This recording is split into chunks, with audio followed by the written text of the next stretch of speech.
Here's this week's My Boat feature.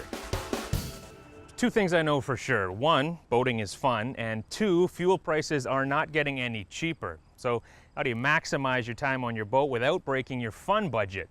Well, you can either boat less, or you can boat more wisely. And that's what our focus is this week on My Boat, how to maximize your fuel efficiency.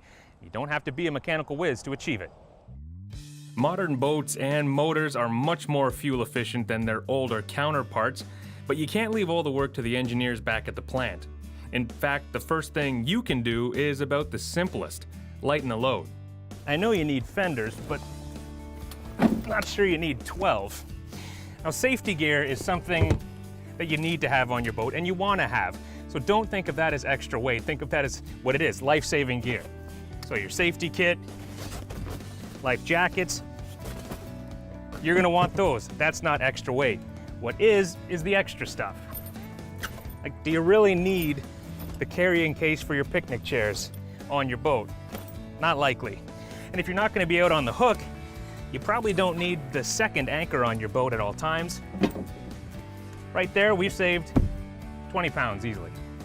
Speaking of excess weight, fuel management is another great thing to consider. Now, fuel is the lifeblood of your engine, of course, but you don't need a full tank necessarily, especially if you're just going for a short little cruise. If you're able to, keep some fuel in a jerry can at the dock. If you've ever carried one of those cans full of gas, you understand they're quite heavy. Now, that excess weight, if not in your hands, is in your boat, and if you don't need the fuel, that's extra weight your motor's pushing around. 1 liter of water weighs 1 kilogram, but fuel is lighter.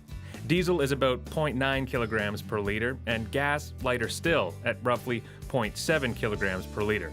So if you don't need to put in that 20-liter jerry can of gas, you're sparing your boat about 14 kilograms or nearly 31 pounds of needless weight. If you have a bigger boat that has a water tank, the same rule applies. Don't fill your tank to the brim if you don't need it.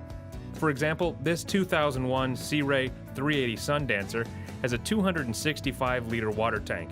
If you're just doing day boating, you're not going to need anywhere near that much. By keeping only a quarter of the tank full, you'd have more than enough for the day on the water, and you'd be sparing nearly 200 kilograms or 440 pounds of weight. Keeping the underside of your boat clean is just as important. It doesn't take long for buildup to accumulate on your hull and trim tabs. It'll happen faster if you keep your boat in stagnant water or don't run it very often. If you can, haul it out of the water and spray it down. But you could just go for a swim with the cloth and rub down the hull while it's still in the water. Less accumulation means less friction. As for the engine itself, there's a couple simple things you can do here as well. For one, the air filter needs to be free and clear. If you have pets, all that hair goes somewhere, and a lot of it can work its way back here. All of that leads to blockages to the airflow.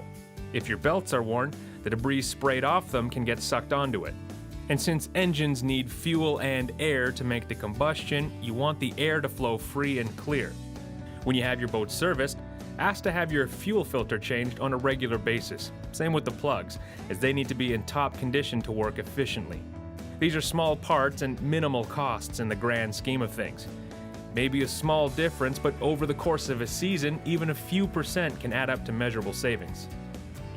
The condition of your boat is very important for fuel efficiency, but how you drive can make just as big of a difference. So we're going to show you a couple little things you can do to make your fuel last that little bit longer.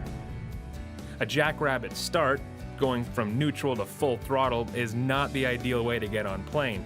And unless you're towing a wakeboarder or skier behind you, there's no need to take off this hard and fast every time. Instead, gently accelerate. Give yourself the power to get on plane, but then pull it back once you're up. And when you're on plane, avoid full throttle. You don't need to never do it, but just know that full tilt means a thirsty engine. Then again, plowing isn't the answer either. Every boat is different, every condition is different, so do what we do when we're testing boats. Try different things, try different combinations of throttle and trim until you find that sweet spot. When you hit it, you'll hear the sound of the engine running nicely, you'll feel yourself running through the water, and you'll see a difference on your tack and speedometer.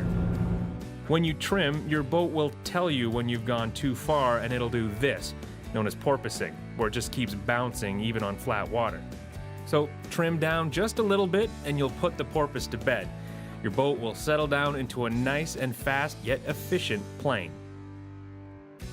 Admittedly, these are just small tips, and no one tip unto itself is going to make a massive dent in your fuel budget. But little things count. You make enough sense, you have a few dollars, who couldn't use a few extra bucks?